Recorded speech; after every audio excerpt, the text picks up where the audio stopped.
Bonjour à tous et bienvenue dans ce nouveau numéro du Clubhouse. Alors non, on ne vous a pas oublié la semaine dernière, on a attendu que tout le petit monde rentre tranquillement au bureau de déplacement de ces matchs de Coupe d'Europe pour faire le point et être complet sur ce premier tour de Conference League. Avec donc à mes côtés, Tendai Michaud, bien rentré de ce déplacement avec le Progrès. Bien rentré du Kosovo, Ouais. Il fait chaud, mais on s'est qualifié, donc c'est tout ce qui compte. Bonne nouvelle. Et puis Exactement. Julien Sins qui a fait son petit voyage en Irlande. Comment ça va, Julien? Bah, on sait que, qualification aussi, mais par contre, il faisait pas du tout chaud. Il pleuvait, il faisait froid. J'ai vu les photos, t'avais l'air joli. C'est un peu spécial en été, mais. Mais t'as ça pas fait fait du le... bien de temps en temps. T'as pas fait le déplacement pour rien, j'ai vu, t'es passé par la boutique et t'es même resté le vendredi soir pour aller voir les Bohemians au premier tour de Tout à fait. Coupe d'Irlande. Donc, C'est un beau petit séjour. beau petit Un vrai séjour passionné aussi. de football. Et puis lui aussi a fait le voyage forcément puisqu'il a joué. Bruno Frère, comment ça va? Ça va, et vous? Merci pour l'invitation. Ça s'est bien passé alors, Ouais, ce ça s'est passé. petit match en Irlande. C'est différent à lui parce que j'étais sur le terrain, j'étais chaud. Ouais. C'est ça. Bon, ça s'est bien passé en tout cas, victoire 3-2 avec un triplé devant le Lingen et puis qualification donc, pour le prochain tour. On va parler de ces résultats évidemment aujourd'hui avec le Swift, avec le Progrès, avec l'entrée en liste maintenant aussi de Differdange pour ce deuxième tour, on va en parler. Et puis il y a eu le tirage, au moment où on enregistre cette émission, le tirage vient d'avoir lieu, le tirage du troisième tour avec les adversaires potentiels, on en parlera en dernière partie avec Victoria Pilsen ou les Kosovars de Drita pour du Lange, on aura l'occasion d'en reparler, mais Pilsen ça fait rêver quand même sur papier. Ouais, ça fait rêver, c'est des clubs qui jouent la Champions League, ils ont défendu Bayer avant, et du coup, on a la possibilité de jouer une grande équipe. Donc les résultats, on va commencer par le Swift. Le Swift qui s'est incliné malheureusement face au Slovan Bratislava, défaite 2-0 avec une domination quand même en première mi-temps. Et puis une question peut-être qu'on peut se poser, est-ce que le Swift peut avoir des regrets quand on voit la physionomie de ce match? Beaucoup d'occasions, ils n'ont pas réussi à conclure devant le but et puis derrière ils se font punir un petit peu à l'expérience, j'ai envie de dire. Bon, après c'est la faute à pas de chance aussi, 2 pénaltys sur 2 contacts dans la surface. Voilà, on a l'impression de l'extérieur que le Slovan a gentiment attendu et laissé le Swift s'épuiser pour mieux le punir derrière. Donc, ouais, est-ce qu'on peut nourrir des regrets du côté du Swift parce que le Slovan n'était pas un grand Slovan sur ces 2 matchs. Je pense que des regrets de par l'adversaire que tu jouais, pas forcément, parce qu'on ne s'attendait pas forcément à passer. Après, quand tu vois la physionomie des matchs, parce qu'il faut aussi reparler du match à l'œil, il y a une supériorité numérique pendant plus d'une mi-temps. Là, tu as un péno raté au bout de 10 minutes au retour. C'est vrai qu'Aspen, j'en ai pas parlé, mais... Pour moi, c'est ça qui change vraiment tout le Ouais. match au final. Parce que c'est en début de match. Et Si puis tu ça mènes 1-0 récompense, à domicile contre une équipe qui devra forcément attaquer, t'as des espaces après. C'est ça qui a beaucoup joué pour le. Ouais, C'est vrai que c'est un peu le tournant de... Ouais, je pense que c'est le Le tournant du début. match parce que même sur le plan physique, on a vu qu'en deuxième mi-temps c'était plus compliqué. Mais c'était aussi plus compliqué parce qu'ils avaient pris 2 buts coup sur coup et c'est quelque chose qui va te calmer aussi. Je pense que si tu mènes 1-0, tu as ton public derrière toi, etc., tu peux vraiment, vraiment gêner cette équipe. Donc il peut y avoir des regrets. Maintenant, c'est aussi prometteur de voir la performance qu'ils ont réussi à faire face à une grosse équipe comme Bratislava, quoi. C'est vrai qu'ils ont dépensé beaucoup d'énergie à attaquer. Peut-être qu'avec ce but d'avance, ils seraient davantage défendus et peut-être fait moins de courses, rester en bloc derrière. Je sais pas si t'as pu suivre ce match avant d'aller jouer. Le match au direct, espérons ils ont bien mis Bratislava, et c'est sauf les occasions qu'ils ont pas mis dedans. Après, contre les grosses équipes, si tu ne marques pas, ça fait cher. Et donc, ils ont 2 pénaltys et ils ont tué le match. C'est clair. Après, c'est vrai que Tenda, tu soulignes quelque chose d'intéressant. On s'attendait pas à voir cette équipe à ce niveau-là face à une grosse équipe. Je le rappelle, le Slovan, c'était 8e de finaliste de la dernière Conference League qui sort contre le FC Bâle. Donc c'est quand même une équipe habituée aux joutes européennes. C'est vrai que quand on voit le tirage, on se dit bon, il y a quand même un écart assez conséquent avec le football luxembourgeois. Et puis au final, on est rassuré quand on voit ce qui se passe sur le terrain. C'est que l'écart n'est pas si grand que ça au final. Si tu prends les 4 mi-temps, au final, je pense que tu en as 2 qui sont pour Esperange et 2 qui sont pour Bratislava. Et la différence, elle s'est juste faite dans la finition, quoi, et dans le réalisme. Et sur la durée, peut-être aussi. Ouais, sur la durée. Parce que à chaque fois, c'est la première mi-temps où le Swift rentrait bien dedans, quoi. Après, on a eu. je pense qu'on peut passer directement au Progrès et à Dudelange. Le Progrès, c'est toi qui étais. Merci les recrues, on voit que ça prend bien quand même. Les nouvelles recrues, malgré le départ de Elias Filé, Bilal N qui est parti plus récemment du côté de Versailles. Ouais, absolument. Au match aller, il a reconduit exactement le même 11. Ça a été beaucoup plus compliqué qu'au match aller, clairement. Je pense que le Progrès a d'une certaine manière fait un non-match et a été très perturbé par le fait qu'ils ont été en supériorité numérique au bout de 15 minutes. On a pensé que ça allait les aider et au final, je pense qu'ils ne savent plus trop sur quel pied danser. Et l'adversaire a commencé à être surmotivé aussi avec l'aide de son public. Mais au final, comme on discutait avec Jeff Strasser, voir une équipe luxembourgeoise qui fait un match moyen se qualifier pour le tour suivant, je pense que ça en dit long sur la progression du football luxembourgeois, parce que je pense qu'il y a quelques années, si tu faisais pas un bon match en européen, tu te prenais une valise. Et là, ils vont quand même chercher cette qualification avec des recrues qui ont été bonnes et prometteuses. Donc non, c'est bon à voir. C'était un petit peu chaud quand même, je crois, en début de match. Ouais. Oh, ça va, juste 48 degrés, c'était tranquille. Non, il faisait chaud, heureusement le soleil est tombé vite, donc ça allait un peu mieux par la suite, mais ouais, j'aurais pas voulu être sur le terrain. Et comment t'expliques que le Progrès n'ait pas forcément réussi à se rendre le match facile avec la supériorité numérique? Pourquoi ça a été un petit peu compliqué au final? On en a discuté avec l'entraîneur en conférence de presse, et même lui, il n'avait pas trop la réponse sur le moment. Je pense qu'il y a eu un début de match très intéressant, où les deux équipes se créaient pas mal d'occasions. Et puis là, je pense que ce rouge a fait que peut-être Gianni a commencé à descendre plus bas, à se mettre en bloc plus bas et vraiment jaillir en transition, en contre-attaque. Et le Progrès a eu beaucoup de mal à gérer ça. Et heureusement, ils ont réussi à mettre ce but à 20 minutes de la fin du match qui a vraiment mis un coup sur l'adversaire. Mais oui, non, c'était une vraie interrogation parce qu'au moment du rouge, on s'est tous dit, super. Et au final, que dalle, quoi. Ça a été dans l'autre sens. Donc c'était un peu surprenant. Mais je suis pas coach, donc c'est pas moi qui dois trouver les solutions. Bon, Julien, il est temps que tu nous parles de ce match un petit peu fou. C'était un peu fou, là, ce qui s'est passé en Irlande. De l'extérieur, en tout cas, toi, t'as vécu un match fou. Ouais, 3-2 à la fin, mais c'est parti dans tous les sens. Ouais, c'était fou. Surtout la première mi-temps. Déjà, même avant le coup d'envoi, t'as Van Lingen qui s'est un peu chauffé avec un joueur irlandais. Qu'est-ce qui s'est passé? Raconte-nous. Ou alors Bruno. C'est vrai que t'étais là. Hein. Faire la photo d'équipe. Ils étaient interrompus la course pour l'échauffement. Ils sont passés devant nous. Ils Van Lingen, comme c'est un Irlandais. Et après, il a explosé. Il a dit, faites pas ici, il faut faire ailleurs, parce que nous, on a la photo encore. Et après là, on a fait une photo sans gardien aussi. Ça change un rôle. Il manquait un joueur sur la photo. Et donc, cette première mi-temps, c'était... Première mi-temps assez folle. Hein. Déjà, il y avait un public vraiment très chaud. Les Irlandais, ils très... Ouais. C'est un vrai public de foot, donc il y a une grosse ambiance. Pour 3000 spectateurs à peu près. C'était quand même très très chaud. Et les Irlandais, enfin les joueurs étaient quand même bien poussés par le public et ils ont mis de la pression dès le début. Mais Dudelange finalement a bien réagi. À chaque fois qu'il y avait une contre-attaque, c'était dangereux. Et Van Lingen qui a marqué déjà à la 8e minute. Donc là déjà ça change beaucoup de choses. Et après, ils n'ont pas reculé, ils ont continué à attaquer. Et là, c'est au niveau de la finition que ça a pêché. Parce que pour moi, il aurait pu y avoir 3-0 à la mi-temps, ça aurait pas été scandaleux. Et il y a le but un peu bizarre. Les ailes qui arrivent. Ouais. Il a su garder sa tête froide. Ça sauté aussi. Ouais, parce qu'après. Ouais. Il a fait bon match par rapport à l'erreur qu'il a fait. Ouais, parce que je crois que quelques minutes après, il fait un double arrêt. Donc il a pas perdu la tête. Ouais. On arrêt, et donc il nous sauve. Il nous met dans le match.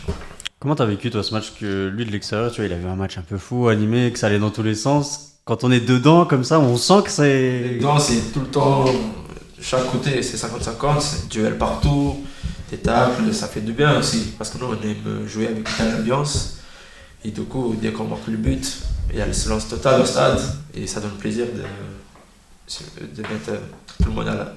ferme sa gueule, tu vois. Comme ça, il dit c'est bon. Ouais, ça changerait un peu d'ailleurs quand, je crois sur le 3e but, quand Van Lingen a marqué, il calmait un peu le public comme ça. Ouais. Parce qu'il fait comme ça, et moi j'arrive, je fais comme ça. J'ai des trucs et tout, c'est fait des matchs. Ouais, c'est le foot qu'on aime aussi. Ouais, c'est ça fait plaisir d'apporter le perso comme ça. T'avais déjà joué dans une ambiance comme ça avec autant de supporters? Oui, j'avais joué quand j'étais au Fola avec Link, j'avais plusieurs matchs comme ça, mais pas comme celui-là, parce que nous on est 2-1, ils sont en avance, on marque le 2-2. Après le 3-2, on a tué le match. Et du coup, ça fait plaisir de gagner un match comme ça. Bon. Et est-ce que toi, tu kiffes jouer dans une ambiance comme ça qui est hostile, qui est un peu contre toi? Ou est-ce que tu préfères quand tu sens que l'adversaire va être moins poussé par son public? Non, j'aimerais bien avoir un match avec 50-50% du stade. Comme ça, chaque équipe supporte les autres. Et comme ça, dès qu'on manque un but, avec l'ambiance et l'autre chose, si on pouvait avoir plus de matchs comme ça à Luxembourg, ça serait mieux. Parce que parfois, tu as des équipes qui ont dit 300 supporters, ça donne même pas le plaisir de jouer parfois. Ouais. Mais quand c'est des grands matchs, il y a tout le monde qui est là. Mm. Et après, ça dépend des horaires aussi, ça joue un rôle aussi. Ouais, et puis ça T'es ça vous motive vous-même aussi, Ouais, tu c'est vois, ça. indirectement. Quand c'est des grands matchs, il y a tout le monde. Quand c'est des matchs plus petites équipes, plus Mm. aujourd'hui, ça donne pas plaisir de jouer, on va dire comme ça. Et le fait d'être capitaine là sur la double confrontation, nous on était un peu surpris. On pensait plus que ça allait être Agovic parce que ça fait 4-5 ans qu'il est au club par exemple. Finalement c'était toi. C'est les anciens qui le savent le Barça. Mm. Parce que moi, j'étais capitaine une fois contre Esperange, quand j'étais au Fola.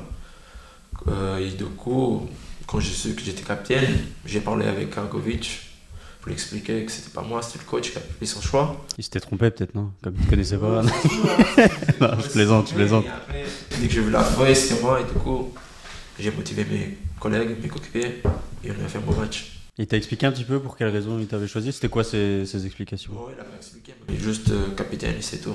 Ouais. Parce que d'habitude, c'est Moïc, mais comme il était un peu blessé, Mm. et après, d'habitude, c'est les anciens. Du coup, j'ai eu la chance d'être capitaine. Maintenant, c'est à moi de prouver. Est-ce que, au-delà du fait d'avoir le brassard, etc., est-ce que toi, tu t'es toujours senti tu sais, de prendre la parole, aider enfin, parler aux autres? Est-ce que tu as toujours eu un peu ce rôle-là de leader? Non, j'ai pas beaucoup eu, parce que même quand j'étais là avec Jeff, il disait que je devais parler beaucoup plus, même Carlos aussi, avec tous les coachs qui me disaient que je devais parler plus. Et comme j'ai le brassard, ça change rien, parce que nous, tout le monde y parle, on s'aide aussi, et ça marche bien. Tu as une certaine polyvalence aussi sur le terrain.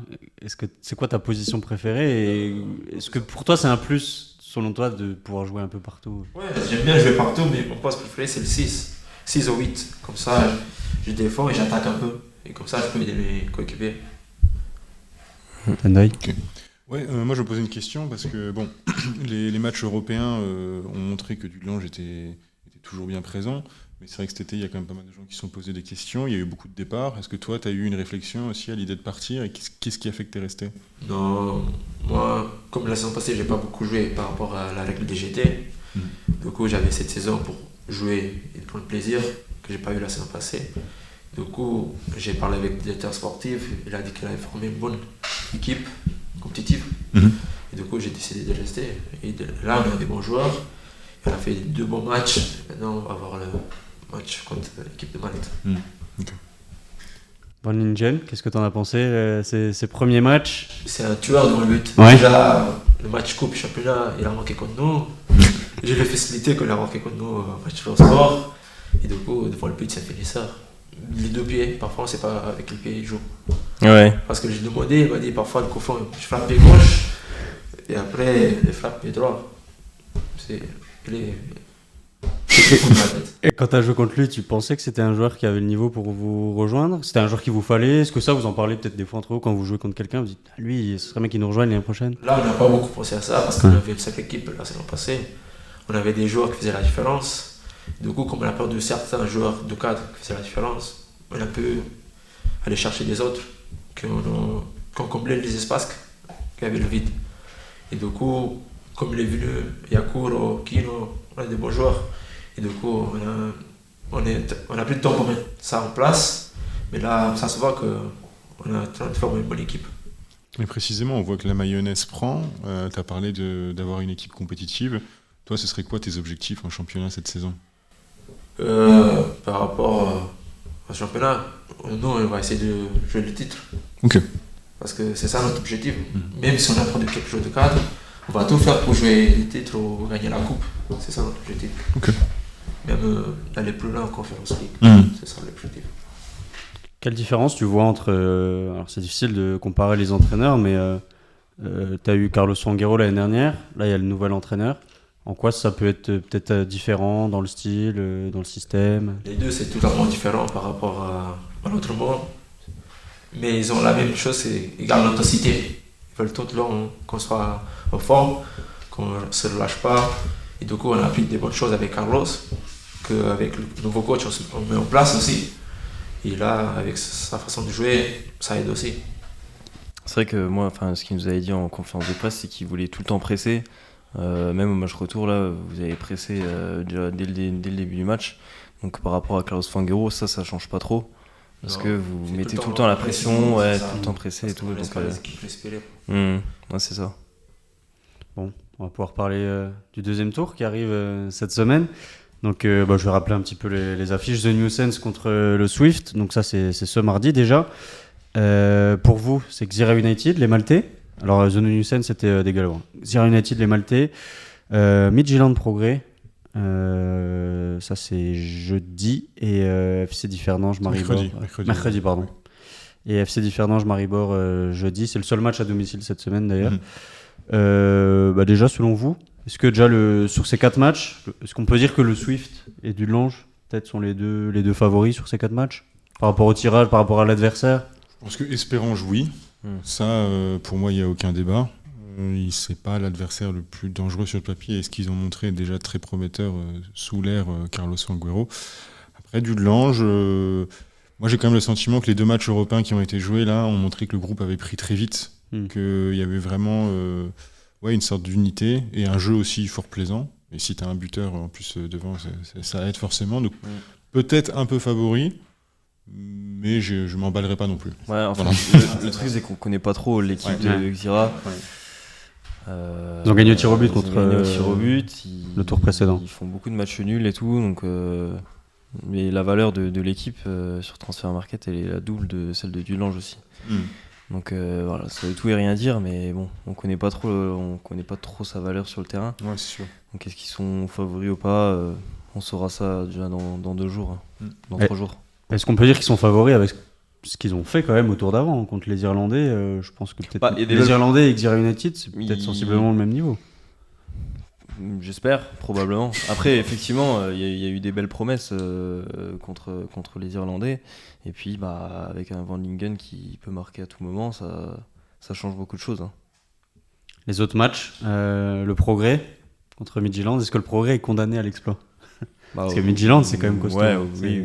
Condamné, oui, s'ils veulent se qualifier. De toute façon, ce sera un exploit. Hein. On parle d'un effectif qui a une valeur totale de 45 millions d'euros à Midtjylland. Donc on n'est plus du tout dans le même monde. On est sur une équipe qui est issue pas dire d'une autre planète, mais limite. Donc en effet, là, t'as pas le choix. C'est le match parfait, la réussite, le réalisme pour réussir un très bel exploit. Mais là, évidemment, on peut pas dire que le Progrès est favori, loin de là. Peut-être ce qui peut sauver le Progrès, c'est que Midtjylland ne sort pas d'une grosse saison, parce qu'on a un petit peu regardé. Midtjylland a joué alors c'est en 2 phases, la phase finale du championnat. Il y a la phase, comme beaucoup de championnats où ça se fait d'ailleurs, la phase pour le titre et la phase pour le maintien. Ils étaient 8e sur 12, donc ils ont joué ils ont terminé en tête de cette phase de maintien. Voilà, c'est pas leur meilleure saison, mais ça reste une grosse équipe habituée aux joutes européennes. Quoi. Ça reste une grosse équipe, et puis de toute façon, quand vient les matchs européens, même si sur le plan domestique t'as pas été très bon, t'arrives à trouver les moyens de te remotiver. Donc non, ça va être un défi énorme. Moi, ce qui me fait me dire que ça peut être intéressant, c'est que leur non-match, ils l'ont fait là-bas au Kosovo. Donc ils ont grillé leur joker, et peut-être que maintenant on va réussir à les voir encore plus dominateurs. Surtout peut-être que la position d'outsider peut leur plaire aussi. Le côté rien à perdre, c'est aussi intéressant. J'espère. Hein. Il va y avoir des beaux joueurs en face. Hein. On a regardé un petit peu l'effectif aussi. Il y a Pion Sisto notamment, passé par le Celta Vigo. Donc voilà, on sait que c'est un club aussi qui envoie régulièrement des joueurs vers les meilleurs clubs européens. Bruno, est-ce que tu aurais préféré toi jouer plutôt, par exemple, tu vois Midtjylland, ou ça te convient de jouer une équipe plus à votre portée? Pour le plaisir, footballistiquement, je plairais bien jouer Midtjylland à cause du stade. Tout. Ouais. Pour le souvenir aussi. C'est ça. Et après, tu as la chance de jouer contre une petite équipe pour aller plus loin. C'est plus facile. Ouais, c'est clair. Il y a Differdange qui fait son entrée en lice, qu'on n'a pas encore vu, qui n'était pas au tour précédent, vainqueur de la Coupe de Luxembourg, qui rentre donc sur ce deuxième tour. Et ce sera le NK Maribor qui a eu un petit peu de mal à se qualifier. C'est le joueur prêté par le FC Metz, Xulian Oskouka, qui a marqué en toute fin de match pour qualifier son équipe. Donc c'était laborieux pour Maribor. Est-ce que c'est prenable finalement pour Differdange Maribor? Là, comme j'ai un peu l'impression que c'est un peu comme le Slovan Bratislava. C'est une équipe qui joue régulièrement, enfin qui va assez loin régulièrement aller en Coupe d'Europe, mais qui pourrait être prenable. Après, Differdange, c'est pas le même effectif que le Swift. Mais bon, après ça restera quand même un petit exploit quand même de sortir Maribor, parce que c'est... Et puis pour ton premier match de la saison. Premier match officiel. Ouais. C'est vrai que... Est-ce que ça peut les pénaliser, tiens d'ailleurs, le fait de ne pas avoir joué un match officiel, ils ont peut-être moins de rythme? Je pense quand même, tu as quand même pas mal de recrues aussi, ça a quand même pas mal bougé de ce côté-là, donc tu as des automatismes à recréer, et il n'y a rien qui crée des automatismes mieux que les matchs officiels. Donc je pense que oui, tu pars avec certaines certitudes en moins. Mais bon, après on a vu du Lange, ça vous a pas empêché de faire des super matchs. Donc, et contre une équipe qui était en plein milieu de son championnat. Donc à voir quoi. Mais pareil, outsider, ça c'est sûr. Et Maribor, alors c'est peut-être la chance que peut avoir Differdange, c'est que Maribor a perdu son attaquant qui est parti à Bordeaux, Vipotnik, je crois, si je le prononce bien, parti à Bordeaux, qui avait inscrit 20 buts la saison dernière. Donc voilà, ils ont peut-être pas aussi toutes leurs forces ou les mêmes forces que l'année dernière, alors que Differdange, c'est vrai que tu l'as dit, ça a pas mal bougé, il y a eu pas mal de recrues, notamment latines, ça a recruté au Portugal, ça a recruté en Argentine, avec Lucas Comacci, Lucas Prozzo, un joueur costaricien aussi, Nestor Monge. Voilà, pas mal de changements cet été, l'arrivée de Romain Ruffier aussi dans les buts. D'ailleurs, Christopher Mafumbi qui est parti du côté de l'Arménie au FC Noah, on a vu ça il y a quelques heures. Je pense à Maxime de Tadeo qui retourne en France, Gianni Montero qui est laissé libre aussi, donc ça fait pas mal de départs. Dylan L'Empereur aussi qui s'en va. Donc Differdange avance aussi peut-être un petit peu pas l'inconnu, mais il y a un cycle à réenclencher. Et techniquement parlant, c'est un nouvel entraîneur, même s'il connaît plutôt bien la baraque, mais tu repars quand même avec un nouvel entraîneur, quoi. Donc tu es un peu dans l'incertitude, mais bon, on peut comparer encore une fois la situation à Dudelange. Il y a eu énormément. Ouais, voilà. Il y a eu énormément de mouvements du côté du Dudelange aussi. On savait pas trop à quoi on allait s'attendre, et au final, on a vu que la mayonnaise prenait bien. Donc ça peut être la même chose pour Differdange, en tout cas on l'espère. Et puis s'il y a qualification, ce qu'on vous souhaite forcément, même si pour certains ça sera plus difficile que pour d'autres, je le disais tout à l'heure, il y a le tirage au sort, et donc pour le F91 ça serait Victoria Pilsen ou le KF Drita, club du Kosovo. J'imagine que tu préférais tomber... quoique pour passer tu préférais peut-être jouer le KF Drita, mais Victoria Pilsen pour le prestige c'est beau quand même. C'est ça. C'est le plaisir de jouer avec une telle équipe aussi, pour l'ambiance, mais pour le plaisir pour les joueurs aussi, le staff. Même la visibilité du foot luxembourgeois, comme ça montre que le foot luxembourgeois ça progresse. Et si on peut faire un bon résultat, parce que le foot on ne sait jamais, ça peut se passer. C'est comme par rapport à Midland et Differdange. C'est 50-50, on peut dire comme ça, avant le match. Par rapport à l'équipe, c'est tout. Les autres matchs, FC Struga, donc club de Macédoine contre Podgorica, ça serait pour le Swift. Gabala, club d'Arménien contre ou Omonia Nicosie pour le Progrès. Donc Fenerbahçe pour Differdange ou Zebru Chisinau en Moldavie. Fenerbahçe, ça peut être pas mal. C'est sympa un petit Fenerbahçe. Même pour nous, ce serait plutôt cool. Que bon Ouais. petit déplacement ça. Comment vous voyez là ce potentiel tirage pour les équipes adverses ? Enfin pour les équipes luxembourgeoises ? Bah tu as Pelzan et Fenerbahçe qui sont clairement un lot au-dessus, c'est sûr certain. Après ils sont pas encore qualifiés, mais on sent que c'est un lot au-dessus. Et après, pour le reste, on sait jamais, ça pourrait passer, ce serait beaucoup plus serré en tout cas sur le papier, mais c'est sûr que bon, Fenerbahçe, au stade municipal de Differdange. En tout cas, le Swift, s'il se qualifie, il pourrait avoir un adversaire abordable. Ouais. Après, encore une fois, on connaît pas trop les adversaires. Mais si le Swift veut se qualifier, de toute façon, ils sont obligés d'éliminer tout le monde. Et pour moi, ils ont les moyens de les éliminer. Et bah, pour une équipe qui a vraiment l'ambition d'aller en poule, le tirage là, c'est pas le plus violent. Sur le papier, c'est la voie la plus accessible. D'excuses quand on joue des clubs d'Europe de l'Est comme ça. Ouais. Voilà, tu pourras pas sortir de là en te disant c'était le prestige de l'adversaire était trop prestigieux ou je sais pas quoi. Bon, c'est ça qui. Le Progrès à l'inverse, bon là ils ont mis Midtjylland, mais c'est peut-être un peu. Quoique Omonia Nicosie, il y a quand même aussi des beaux petits joueurs. Mais je pense que le plus dur, là on est d'accord, c'est Fenerbahçe. Si ça passe pour Differdange, derrière c'est Fenerbahçe. Ouais, là je crois que là Ou c'est. Chisinau. Ouais. Fenerbahçe. C'est Fenerbahçe qui a recruté Edin Dzeko, Dusan Tadic, il y a du beau monde aussi là-bas. Troisième tour, ils sont obligés de jouer au stade de Luxembourg ou pas ? Je crois, ouais. Parce que sinon, Dzeko au stade municipal de Differdange, c'est aurait quand même de la quelque chose. Quoi. Franchement, ça a de la gueule, quoi. Non, mais franchement, ça peut être une expérience unique pour les joueurs. Et puis, pour le foot luxembourgeois, de faire venir Fenerbahçe, c'est cool quand même. Ouais, ce serait ouf. Mais ouais, bon, sur le papier, je pense que avantage au Swift, encore une fois. Le F91, pourquoi pas.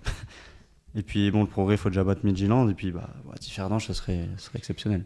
S'ils se tapent Maribor plus Fenerbahçe qui passe, là, tu dis respect, quoi. Ouais. Là, ils peuvent aller en poule, ils l'auront. Ouais, voilà, c'est bon. Encore, il y a le barrage derrière, donc ils sont pas encore en poule. Bon, on arrive tout doucement à la fin de cette émission. Merci Bruno d'avoir été avec nous. Merci à vous pour l'invitation. Merci Tendai, merci Julien. On va suivre tout ça avec attention. Absolument. Et puis je pense qu'on refera un point vendredi, vendredi ou début de semaine prochaine, en nouveau Clubhouse entre le match aller et le match retour. Quant à vous, n'oubliez pas de partager l'émission, laissez-nous vos commentaires pour faire grandir l'émission. Et puis on se dit à très vite. Ciao ciao.